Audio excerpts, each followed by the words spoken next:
Stand helmet. 48-4 jersey out. Adrian Peterson is loose. Oh my heavens! Diggs!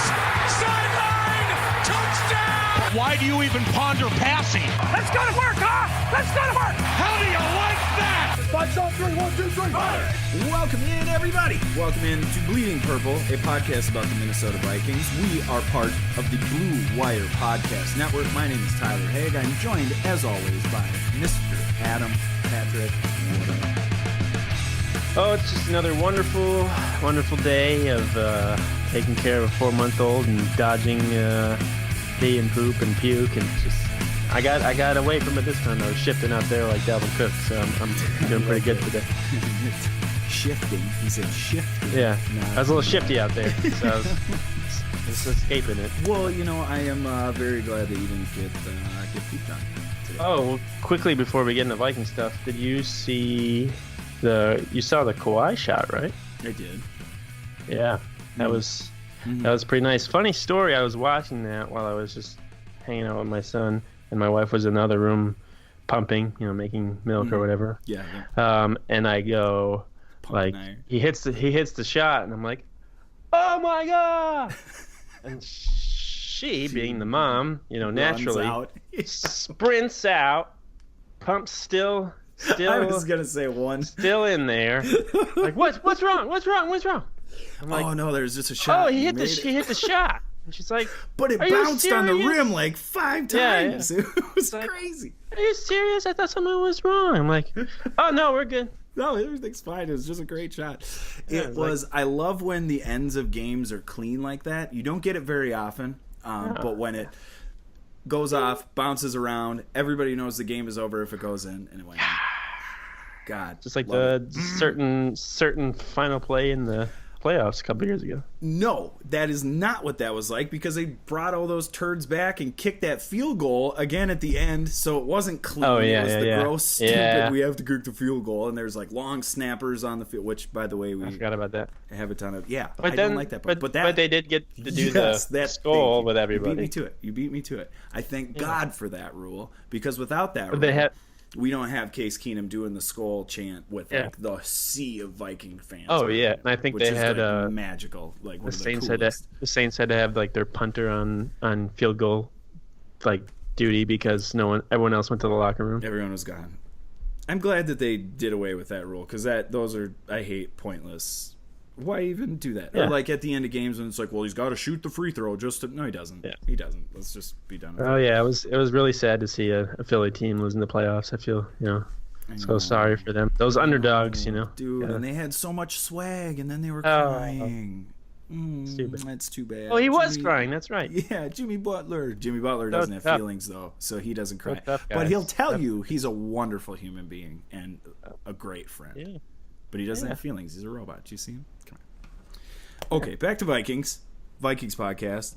Let's talk for a little bit about the, I don't want to say the elephant in the room, because don't even get me started on how important or not important a tight end is to a franchise. But there's a tight end who plays for the Vikings currently under contract. His name is Kyle Rudolph. They're trying to reach an extension. Talks have stalled. He has addressed the media today. Wasn't that today that he talked to him? Yep. And basically said he towed the line and said, I want to be here and my family loves it. We want our career to be here. He's a much smarter sounding man than that. I don't mean any disrespect. But he said what he had to say. Where are you at with the Kyle Rudolph thing? What do you think? I mean, obviously I got some opinions, so I'll let you go first, and then I'll flip out about how unimportant tight ends are.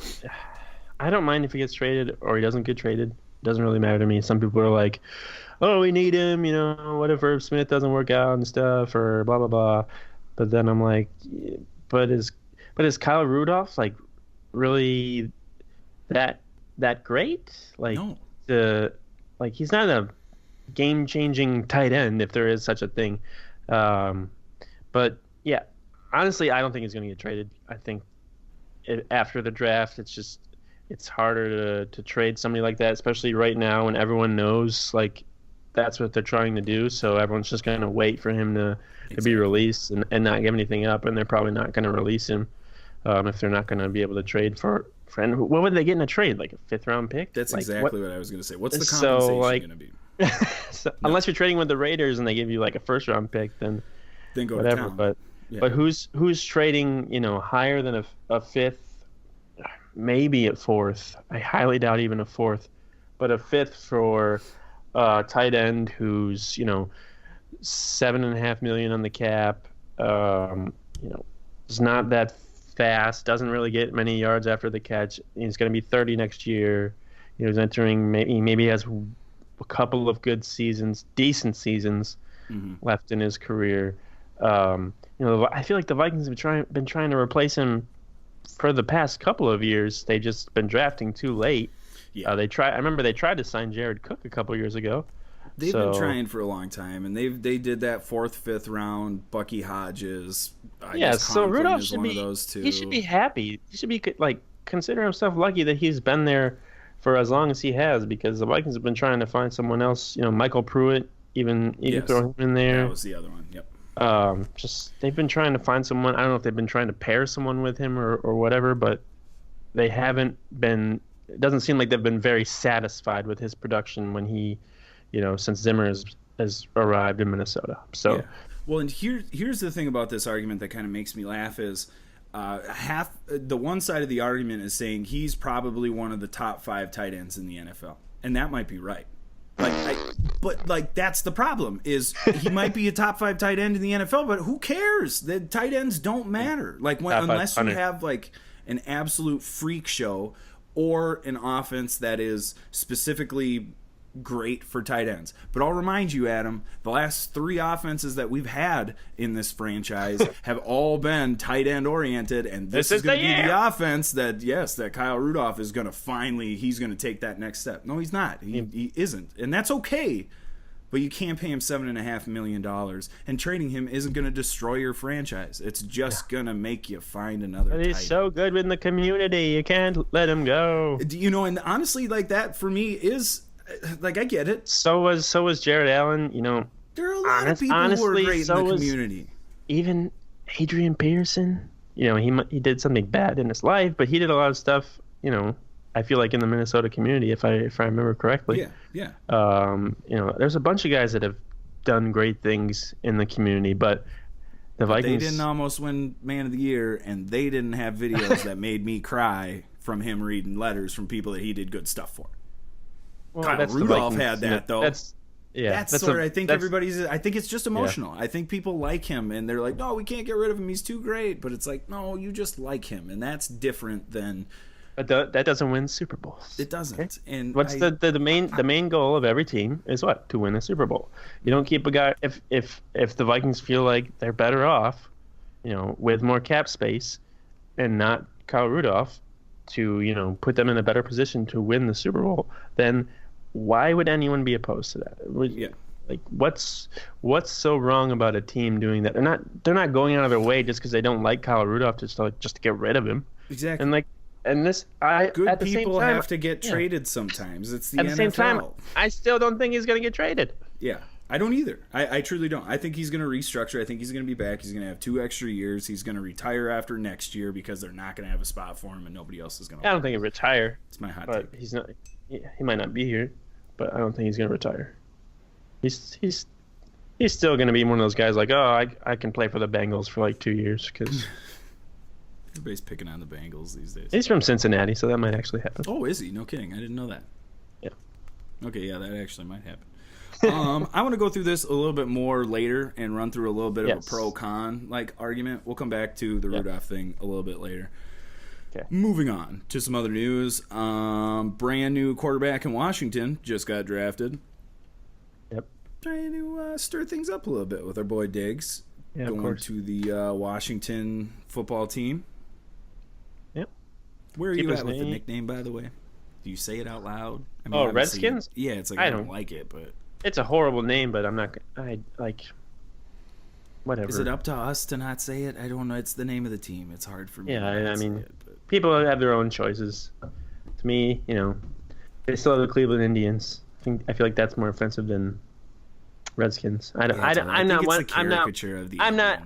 one to judge. I feel like in the past, like tribes have come out and said like they don't really even care about Redskins. Like they don't care about football teams' names. They'd rather have health care and stuff like that. Yeah, exactly. Get some land back that they had and don't have anymore. Yeah, but that's a whole nother discussion. Separate podcast. But let's get back to the football team. Let's stop with the digs to DC stuff already. Let's quit it. Okay, guys. We get it. Like, he's from there. He likes the area. He went to college there. We get it. But he can't play professional football there because he plays professional football in Minneapolis for the Vikings.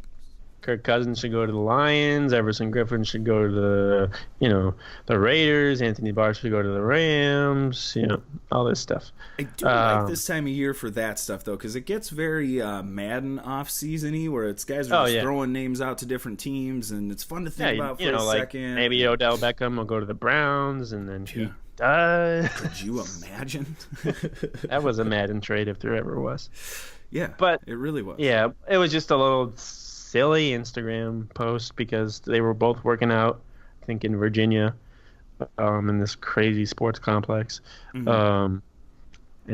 Obviously that's what professional athletes do is they're in the same area because they don't live where they play, and you get together and work out with other professional athletes. Teddy Bridgewater used to work out with like Antonio Brown and guys like that. That's because they're all from that same area, aren't they? Yeah. Yes, you just get up, you meet guys, and you work out because you all have the same profession. Mm-hmm. But I wouldn't look anything into it. He's obviously just discovering that Diggs is a very good receiver, and he would make life a lot easier for him out on the field, which every quarterback that the Vikings have had since Diggs was drafted has discovered that he just makes their life a lot easier. Yeah. He's not going anywhere. The Vikings just signed him to an extension. They're not Dave Gettleman. They're not going to trade him a year after they signed him to a 5-year extension. Yeah, he likes it. He likes it in Minnesota for he hasn't said anything bad not being there. Mm-hmm. From what I can tell, he likes his teammates. Him and Adam Thielen are best friends.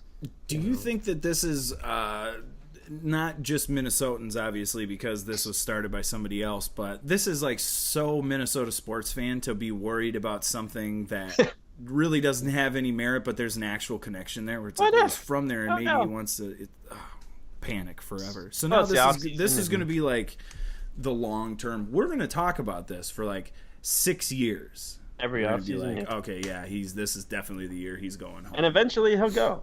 Mm-hmm. But he could go to.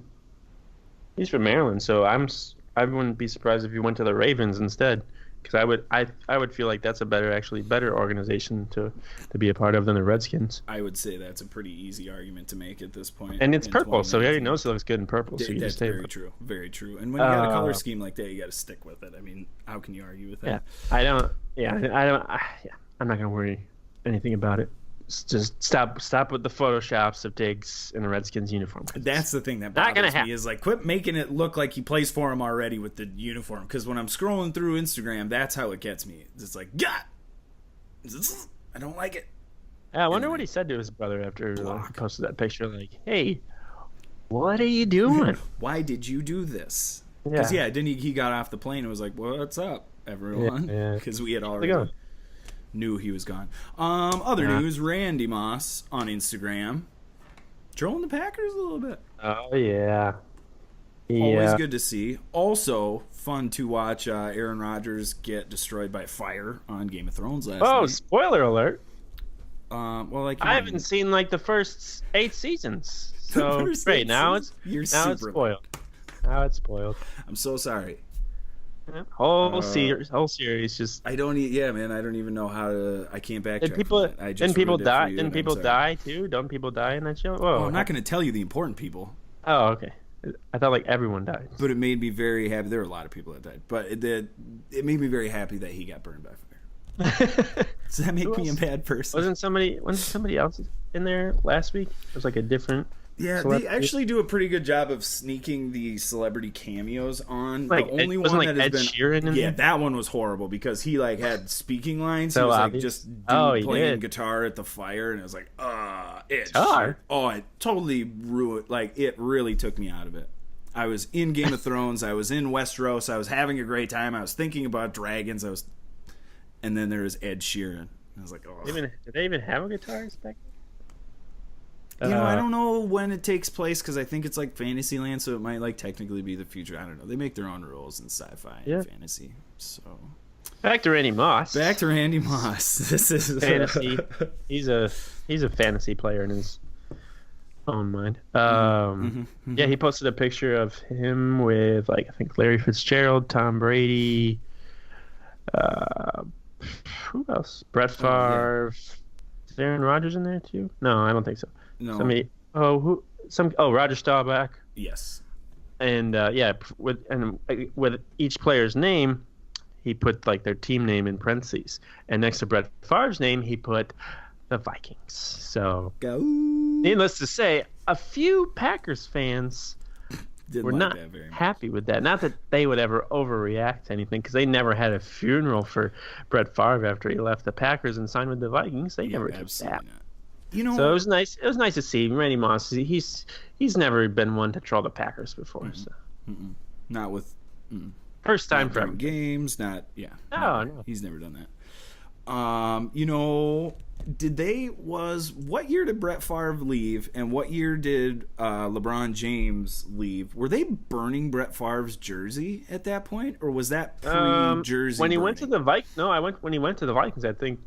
Did they? It's possible. I feel like there might have been some of that. Being a thing. But now I don't know if when he went to the Jets, because Packers fans were just like, he went to the Jets. Yeah, like, you're not honestly, if the Packers fans burned all their Favre jerseys, that's like 90% of the wardrobe for in Wisconsin. So what are you going to wear after that? They have to burn like their wallpaper and their blankets. If we burn this jersey, I don't have anything to wear to church on Sunday.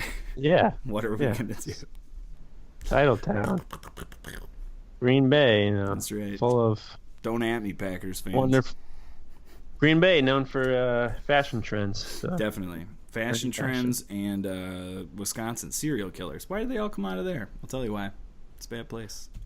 Oh, did you know that? Are we speaking of Make Me a Murderer? No, well, him too. I guess that's garbage. Yeah, that was. I don't think he did it, but we don't have to get into it. You know, that girl's sister that got murdered. Her brother works for the Packers. No. Yeah, he does. He's like the director of like communications or whatever. Time is a flat circle. Because there's clips of him wearing like Packers shirts and stuff, and I'm like, who is this guy? And I looked him up. Who is this character? Of course he works for the Packers. Best part about that though is that you don't know if that's just his nice shirt and he's from Wisconsin, or if he actually is like that's his dress. That's his dress shirt. Yeah, that's his. Well, there's gonna be cameras. I better wear my nice shirt. Okay, back to Vikings news. The Vikings signed 3 players off of their rookie tryout thing. Whose brother was there that did not get signed? Diggs' brother, thank you. That's unfortunate. They signed 2 corners and a defensive end, I believe. Mm-hmm. Safety corner safety. Don't ask me their names, because got it written down here. Defensive end Stacy Keeley. Cornerback Terrence Alexander, safety Isaiah Wharton. I think he's safety / cornerback. I will give you that. He played corner at Rutgers. Yep, because football powerhouse Rutgers. Undrafted free agents. I mean, how excited are you supposed to get about them? But at the same time, Adam Thielen, undrafted free agent. Yeah, we can't really ignore him, can we? No, I did see that. It's interesting. Adam Gase, now the head coach of the Jets, got rid of their rookie minicamp because he doesn't see any purpose to it. And everyone's like, well, you're an idiot because you can find a lot of good, undrafted free agents. And so he just completely eliminated the possibility of that because without rookie minicamp, there would be no Adam Thielen. There probably would be no John Randall. All these guys that the Vikings have signed in undrafted, in rookie minicamp. But, Adam Gase is just like, Nah, we're good. Yeah, man, that says a lot about your player evaluation, doesn't it? Where you can just decide, like, before even seeing any players that none of them are going to be worth your time. Like, you should maybe get some. Yeah, I'm not. scouts. Everyone seems to be like the Jets are on the rise and stuff. I'm not so sure about that. Like, especially when the guy they hired was in the division last year, so everyone in that division already knows like what kind of offense he runs. Yeah. So, and they got Le'Veon Bell, but he's a running back. So how much better does a running back make your team? I don't. Not much. And are we expecting their quarterback to really take a huge step next year? Maybe. I mean, maybe, but I doubt it. Who knows? Yeah, man. But there are just some of the moves that are getting. Yeah, man. Some of the moves that are getting made by NFL teams right now are just like the Raiders are just totally perplexing. The Giants are a train wreck. I can't look away from. The Jets are doing things that don't make any sense to me with a head coach who can't seem to keep like his eyes the way they're supposed to. Yeah, I don't. It's also strange. This is like one of the weirdest off seasons. Well, if the Jets got Anthony Barr, then they probably would be Super Bowl contenders. But they didn't get him. But they didn't get him. He plays for us. Yep. Sorry, world. They got team. Trevor Siemian and Tom Compton though, so there we go. Good consolation. Yeah, fair trade, I would say. Yeah. When you're selling online, getting your orders out can be a real pain. Time-consuming, expensive, so many carriers to choose from. How do you know you're making the best choice? That's why you need ShipStation.com. It's the fastest, easiest, and most affordable way to manage and ship your orders. ShipStation helps you get orders out quickly, save money on shipping costs, and keep your customers happy. No matter where you're selling, Amazon, Etsy, your own website, ShipStation brings all your orders into one simple interface, making them really easy to manage from any device, even your cell phone. And right now, Blue Wire Podcast listeners can try ShipStation for free for 60 days when you use promo code BLUE. There's absolutely no risk. You can start your free trial without even entering your credit card info. ShipStation works with all the major carriers, including USPS, FedEx, UPS, and even Amazon Fulfillment, so you can compare and choose the best shipping solution for you and your customer. No wonder ShipStation is the #1 choice of online sellers. You'll ship more in less time with the best rates available. Just visit ShipStation.com, click on the microphone at the top of the homepage, and type in BLUE. That's ShipStation.com, promo code BLUE. ShipStation.com. Make ship happen. You may know him from The Athletic. You may know him from the Blue Wire podcast Trench Warfare. He is our guest. His name is Brandon Thorn. Brandon, thank you so much for being here. Absolutely, guys. Thanks for having me. First of all, I would like to talk about recently the Vikings hired Gary Kubiak. Kubiak brings his fleet of offensive coaches to run his specific scheme. A lot of times people just kind of roll over that scheme. Can you please explain to our audience what Kubiak, the system that he runs, and how it might be a little bit different from the offenses that maybe people are used to seeing? Yeah, so it's a heavy outside zone or wide zone scheme that he made popular in Denver. Obviously, they had a lot of success there, and then he brought it with him to various places, Houston, Baltimore. And I mean, it's a really friendly system for the running game, and obviously a lot of play action passes. And it's good for the offensive line, specifically in Minnesota, because it really doesn't factor in too heavily size of the offensive line or strength. You could get by being undersized and quick with good hand usage and technique and use of leverage and things like that. That's really how offensive line make their money in this scheme. So I think it's a good fit that way. But yeah, I think it's going to be a little different than the rest of the NFL. Maybe the 49ers are kind of similar, maybe one or two other teams where they're going to be running this much zone. There's a couple others that are kind of heavy zone like this, but it's going to be different from the past because I think you saw more of a multiple scheme where you saw gap and man type concepts mixed in with some zone. This is going to be much more moving laterally to either direction of the field, creating lateral displacement of defensive linemen. You're really not going to try to knock guys backwards. You're just going to try to get around them or push them wider than they want to go and create cutback lanes for the runner. So I think it's a great fit for Dalvin Cook as well. It's just, I think it's it's a good match with personnel and especially who they added and stuff. So it's going to be interesting. It might take a year or so, but generally I think teams have pretty quick success with this system. Well, that's good to hear. You mentioned a little bit in your answer, but what do you think the traits of a typical offensive lineman in the Kubiak system? What do they possess? What are the traits that a usual offensive lineman in his system possesses? Yeah, I think athleticism, use of leverage, so hand usage, pad level is obviously really important, being lower than the guy in front of you. Obviously, I think working together as a unit is even more important in an outside zone scheme than others because you move as a unit generally all in one direction or the other. So that's what kind of makes it unique, and it's highly synchronized, which I think if I could watch any scheme for offensive line, like the most pleasing to watch, I guess, on film would be outside zone because it's so heavily predicated on teamwork with the guy next to you, including tight ends and things like that as well. So that's really what you want to see in offensive line. And, when you look at who's on this roster, I mean, obviously Garrett Bradbury was a no-brainer kind of match to this scheme because his skill set is ideal. And he ran at NC State pretty much outside zone primarily. So, I mean, that is kind of just a natural fit with what he's experienced in, what his skill set is best at.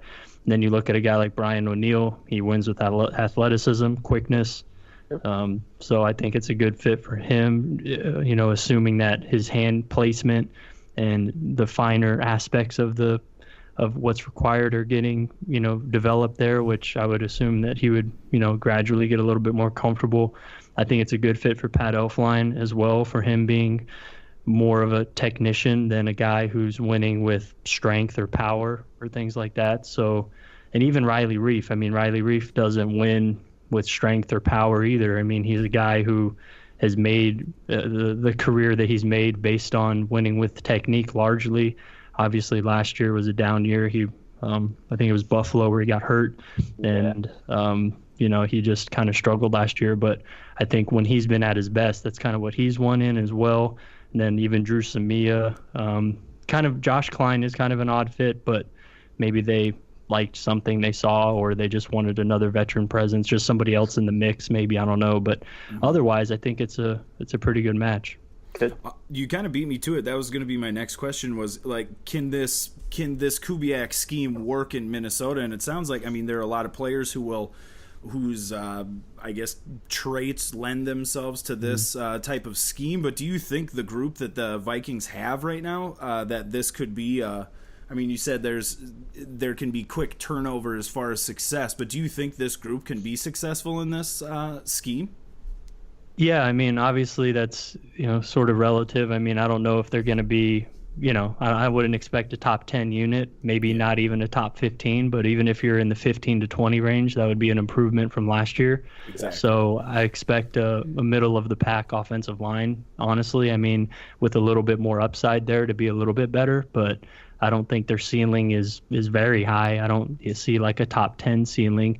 Maybe like they could scratch like, the bottom of the top 15 if all things go great and no one gets hurt and all that stuff. And that sounds like a dream. All of that sounds so much better than what they've been dealing with. Yeah, it's like, I remember 2016 was bad, 2017 was pretty good, 2018 was bad, and now hopefully 2019's back to the 2017 sort of performance level. But I mean, I like just looking at it on paper. I really like the skill sets and how they match up with the scheme. And then when you have a running back like Dalvin Cook, who I think is best in a one-cut type of system with his vision and his quickness and decisiveness, I think those are his best traits. So I really hope he stays healthy, obviously. But and then even Kirk Cousins, I think it's a good fit for him. A lot of play action, things where he's not going to be asked to just drop back and, pass the ball, 35, 40 times. So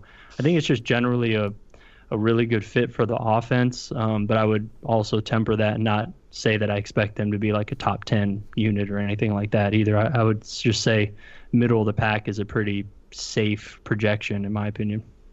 That's good. I think, that's important to remember, everybody listening. That even though we're talking about how this is a good fit and the Vikings offensive line and offense is going to be better, they still are going to be, mediocre, hopefully.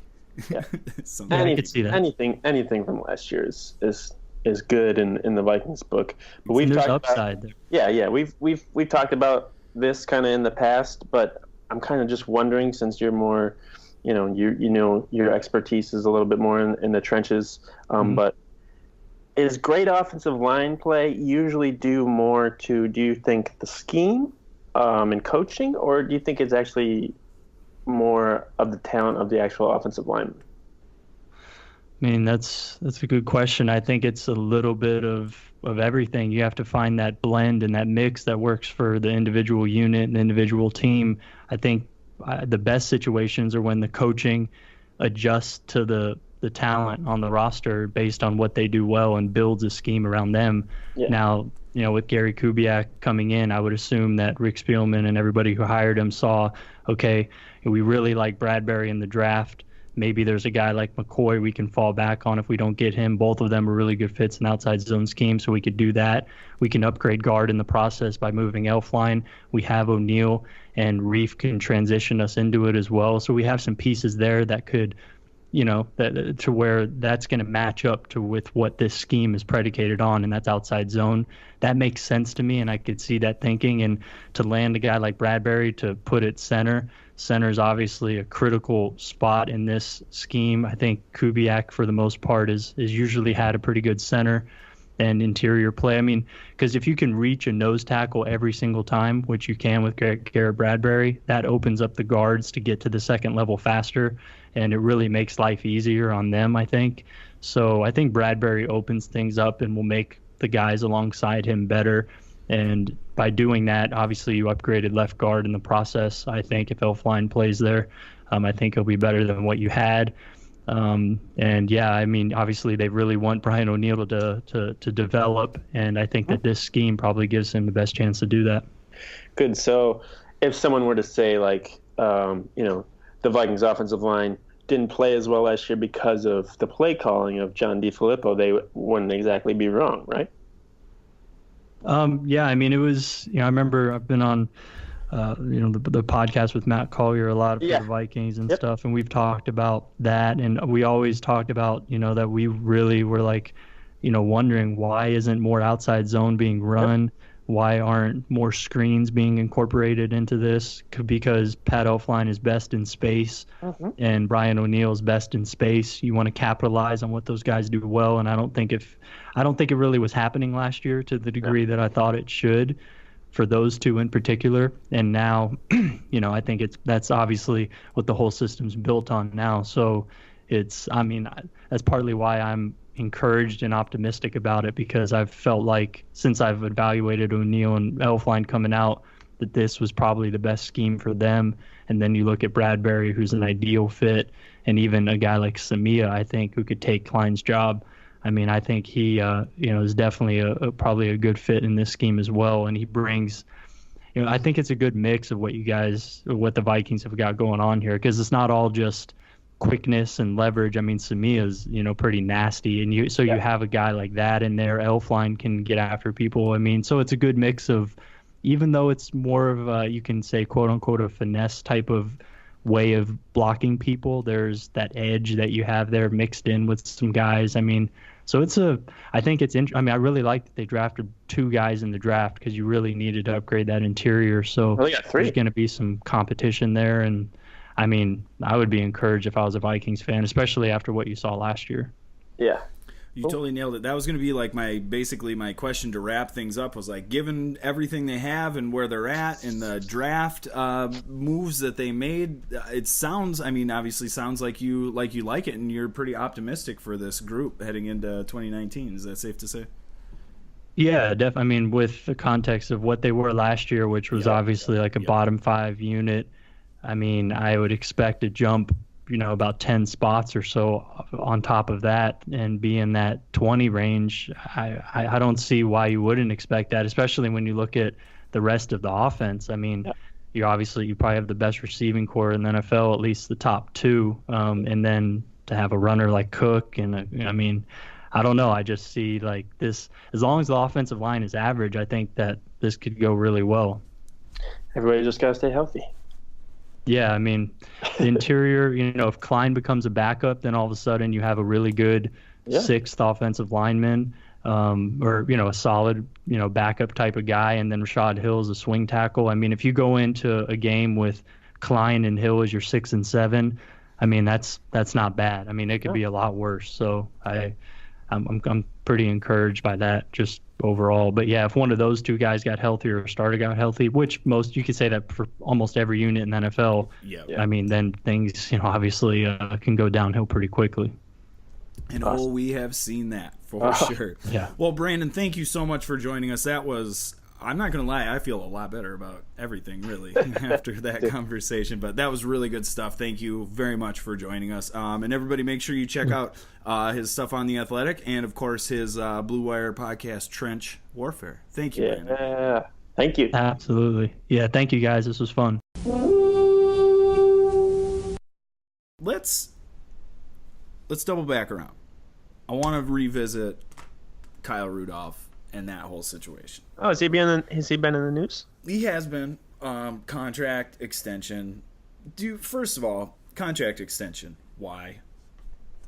You just drafted a guy just to lower his cap hit. Replace him. That would be it, wouldn't it be? Just to lower the cap hit and more cash up front, and then we could let you in. If it was an extension, it would probably be something where he didn't have.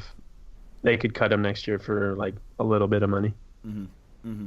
So, because players get extensions. Josh Klein just got an extension from the Titans like a year ago, and then the Titans just cut him, and now he's on the Vikings. So, which was totally the purpose of the extension. So I wouldn't. So anyone who's like nervous about Kyle Rudolph being on the Vikings for another 3 or 4 years, I still wouldn't be nervous about that if he got an extension, because the Vikings are very smart with their contracts, and they wouldn't probably give him a bunch of guaranteed money. So no, not with the way their cap situation is right now. And then talking about a trade, I always come back to, it's like, well, should they trade him? Should they trade him? Are they going to trade him? What is the compensation? There's no way you're going to get anything worth anything compensation for trading him. So at that point, just let him, cut him and let him go with whoever. Because are you really, is that what you're going to do, is, save this because for a fifth round? If they let him go next year in the free agency, they have a good chance of getting maybe a fifth round compensatory pick. So if they're going to trade him, then they're going to want something higher than that in return. Yeah. Otherwise, there's really no point. And the only team I can see trading anything more than a fifth rounder for him is New England, and don't you dare trade Kyle Rudolph. I thought they were kind of out of contention for him after Patriots. They just signed Ben Watson. He was with the Saints last year. But Ben Watson. I was apparently thinking Ben Coates. I was like, dude, Ben Coates. Oh wow! I was like, geez, man, I don't think that's. Continue. That's a that totally was different long time ago. I was like, but then Ian Rappaport, I think it was on Friday or something, when he reported about the Rudolph extension talks coming to a halt, he mentioned the Patriots as a potential landing spot. And if he's saying it, then my eyebrows are gonna raise a little bit more. He also mentioned the Raiders, so I guess they're not out of contention, but I would. At the same time, I don't think the Patriots would want to give up a ton to get a guy like Rudolph, especially when they just signed Ben Watson. And this isn't. I think he could be more successful in a different system on a different team. So it wouldn't shock me if he got traded and was more successful. Rudolph, yeah. So he goes. Well, I mean, he goes to New England. He's going to be more productive than he was here, and I'm okay with that because I still think he's that kind of player. Maybe in the red zone. Well, yeah. And then that's what I'm saying is with a quarterback who can get him the ball. At the end of the day, what are we talking about with Kyle Rudolph? If you remove Kyle Rudolph for this team, what are you losing? And to me, that's basically it, is a red zone threat who hasn't been very productive in the red zone recently. Not last year, but he's been pretty good for most of his career. For a tight end. But I think the thing that kind of drives me nuts is the people that are like, but tight ends usually don't play that well in their first years, as rookies or whatever.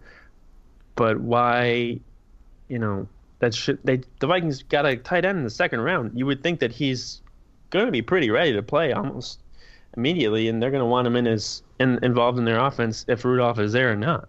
Yeah. So he's going to be on the field, probably no matter what. So I don't understand.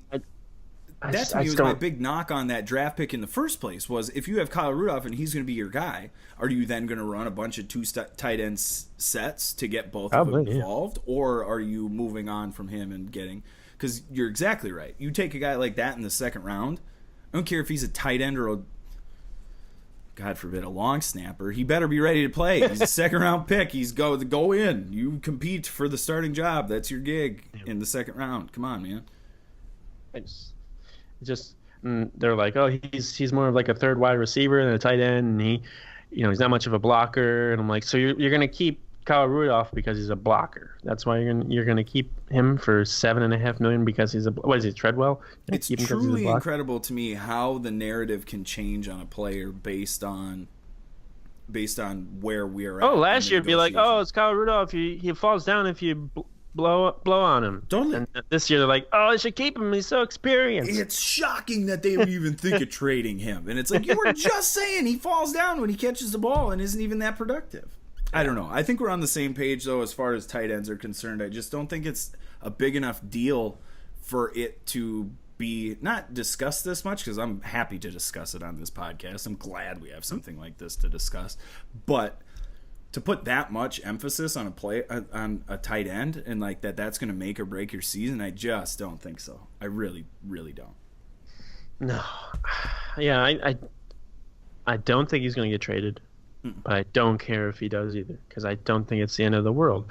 Yep. Also, because Gary Kubiak's offense has been known to get, like the most pretty good production out of their tight ends. No matter what their talent level is, he's been pretty good at getting a good amount of production out of tight ends. So you can even argue that he makes tight ends, like that. There are guys. Did anyone know who? Yeah, Owen Daniels did. Yes. Did anyone know who he was before Kubiak? No. Shannon Sharp probably, he probably had a little bit of talent. I was gonna say that's a world it's not his fault. He had one of the best tight ends ever. But but no, I don't understand. I can see why people are attached to Kyle Rudolph. He's been with the team for his whole career.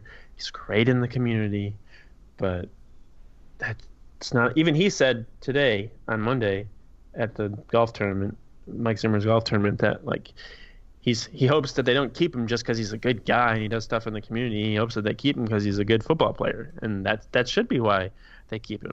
Exactly. Not because he's involved in the community. Because even he said, like, if we go elsewhere or whatever, our family's still gonna probably live in Minnesota and be involved in the community. In the community. So because he's got commitments to the Children's Hospital and all that stuff. So he can't just leave and not. Sorry, continue kids. to work with them. I play for Washington now, so good luck with your treatment and all that, but I gotta go. But I listed a couple of teams recently that could trade for him. I listed the Raiders and the Patriots. Listed the Giants because of Pat Shurmur. Mm-hmm. And I believe he had when Shurmur was calling the plays over the last 4 years, 50% of his touchdowns came when Shurmur was calling the offense, so that seems pretty significant. To me is like that would be a wonderful. I'd love that scenario. Get a third-round pick from New York because Gettleman's Gettleman. Oh, bing bang boom, and we'll see you later. Have a great time. Kyle Rudolph, love you. And Gettleman will be like, "Oh, this is great. He's entering the prime of his career. It's a great trade for us. Another weapon for Eli for the next 5 years." So. Yes, he would totally say that too. And then Jacksonville because of DiFilippo. So and Nick Foles is there, and they don't really have a whole lot of firepower. Yeah, that's pretty much the end of the list. Yeah, Nick Foles and Leonard Fournette, and their number one receiver is like Marquise Lee. So that's pretty amazing. So Raiders, Patriots, Jaguars, Giants. Those are some of the teams I could see him going. Obviously there's other teams. But I just don't see the Vikings trading him anyways. If Rudolph is not going to be on the team on the Vikings next year, I don't think it's going to be because of a trade. I think they'll probably just release it. I would agree with that completely. But at this point, a trade is so unlikely right now, just from a compensation standpoint. Like especially after the draft, just a lot of things change because you get a draft pick in exchange for him, and you're like, great, Spielman and Zimmer might not be there next year. So what good does getting a draft pick for next year do them right now? Not a whole lot. And you got to think, their best offer would have been the seconds after they drafted a tight end in the second round. You got to think teams were calling like, hey, we noticed you did that, and we would like that guy for blank. And they said no. And the Vikings probably wanted like a third-round pick for Rudolph, and teams were like, absolutely not. We're not going to do that. The Raiders were like, well, okay, no. We'll call you back, though. Yeah. You're like, John, hang up the phone.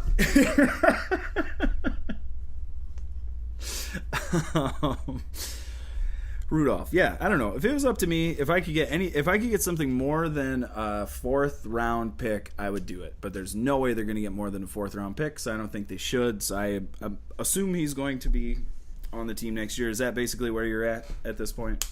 Yeah. Why wouldn't?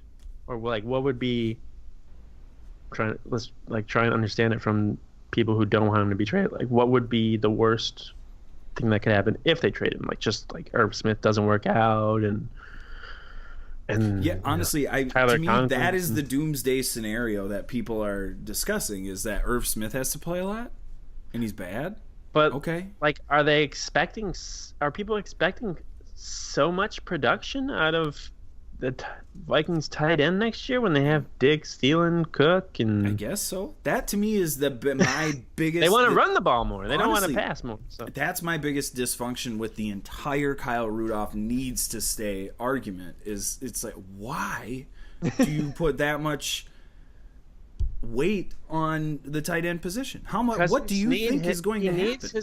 He needs his 5th option to be out there. I just don't think that not having Rudolph would eliminate. I don't know. And this gets back to the draft thing too. I would rather get another wide receiver who can play more often. You only need one tight end. Who cares? Well, they basically just drafted a bigger wide receiver, according to some people. So that's what tight ends are, aren't they? Even though he went to Alabama, and Alabama's known for running the ball, so he obviously had to block. Yes, he did. I don't get it. I don't think losing Kyle Rudolph changes anything about the season. I truly don't. I don't think that there is enough of a drop-off from Rudolph to the next guy, or even to the next guy, that would cause me to think that this season is over if he's gone, which is kind of the way it's being presented. This isn't a slight on Rudolph or a knock on him. He's a solid tight end, but he's a solid tight end. Yes. So that's like, you nailed it. He's a solid punter. Oh, great. I'm sure he is. We will pick one of those up whenever we need them again. Yeah. Because they're just available now. Yeah, just like Ryan Quigley. He's out there. Poor guy. Hey, at least what? Robbed of the special teams player of the year. All this off-season stuff. No touchbacks. At least the Vikings did not draft a kicker or a punter. Never mind, actually. They drafted a long snapper. Yeah, that's not even... Son of a... What are you... They did something worse than those things. They took the guy that gives them the ball. I didn't think it was possible. It's the worst thing. You put like Adam Thielen in there, and he would have done better. And then I saw something today where, like, I guess the Broncos are one of the teams that were gonna like sign the Austin Cutting guy the Vikings drafted, a long snapper. Then I see that the Broncos were like, they found like the next great long snapper in their undrafted free agents, and I'm like, Jesus, like, of course, that's the only place you find them, is in the undrafted pool, because everybody else is smart enough to not draft them. I would love to. We'll have to look it up for next week. But like, how many long snappers have been drafted? I'm sure the Vikings drafted like 2 of them. I was just gonna say that. I'd be willing to give the Vikings 20% of the total number of long snappers drafted, and they might have done it with the 1 pick. Honestly, whoo, yeah, man, long snapper. That was a tough one for me to handle. Yeah, Kyle Rudolph. Back to the tight end though. I think that is the main I'll say it again. The main dysfunction in this argument is that there's an assumption that tight end is just this crazy important position. And honestly, I would put tight end in the same group as long snapper, punter, kicker. Truthfully. Well, it's kind of like people arguing about how the Vikings needed a third wide receiver, or like they needed to take a wide receiver early in the draft because they need a third wide receiver. And it's like, so you're going to use an early round pick on a guy who might get 15 to 20 catches a year? Like, that doesn't really seem like a smart investment to have, especially when you just signed Diggs and Thielen to extensions. Yes. So it's not like they're going anywhere anytime soon, unless Diggs gets traded to the Redskins. No, Dude, why are you doing this? Just stirring the pot. Man, yeah, dude. What can you say? And this time of year does it to us as well, where we find ourselves discussing Rudolph stuff. I heard somebody on the radio the other day talking about, let's trade Xavier Rhodes to the Chiefs. And I was like, what? Excuse and they're like, me? it'd be better if they could trade Xavier Rhodes to the Chiefs and sign not undrafted, but a free agent cornerback and a third wide receiver. And I'm like, no, it wouldn't. no, definitely would not. I do love this time of year though, because all you need, like, if you're, for instance, from that group that is broadcasting over the airwaves as well as writing articles about the football team, all you really need is to be smart and be able to make an argument about it, and stuff like that can get some legs. And I love that this time of year, where you can make a viable case for something that really doesn't make a whole lot of sense, but when you break it down the way they broke it down, it's like, well, actually, you love that. See what he was thinking. I wouldn't love it. I wouldn't do it. I'm saying I like that happens this time. Don't make me pick sides. Why don't they trade for Josh Rosen too, and Antonio Brown, and all those guys? I was leading the. Yeah. Don't hate on the Rosen. Yeah, that would have been a smart move. It's a lottery ticket, all right? I'll quote Bud Grant and just tell you, take a walk. That actually is maybe the perfect way to end it. Oh yeah. I think that's Rudolph talk. We'll see if he's on the team next week. And we'll find out next week. Make sure you join us. Stay tuned. That's called a teaser. Yeah, it is a tease in the biz. That's what they call it. That's really good, Adam. I got some work to do, obviously. Cliffhanger next week. See you next week. Where will he end up? You have to wait a whole week, though. It's like Game of Thrones. I hate waiting. Nope, not even close. Not at all. Skol Vikes, bud. See you next week. Good luck dodging your son's. Oh, I'm getting better. Wow. Okay. Talk to you later. Later.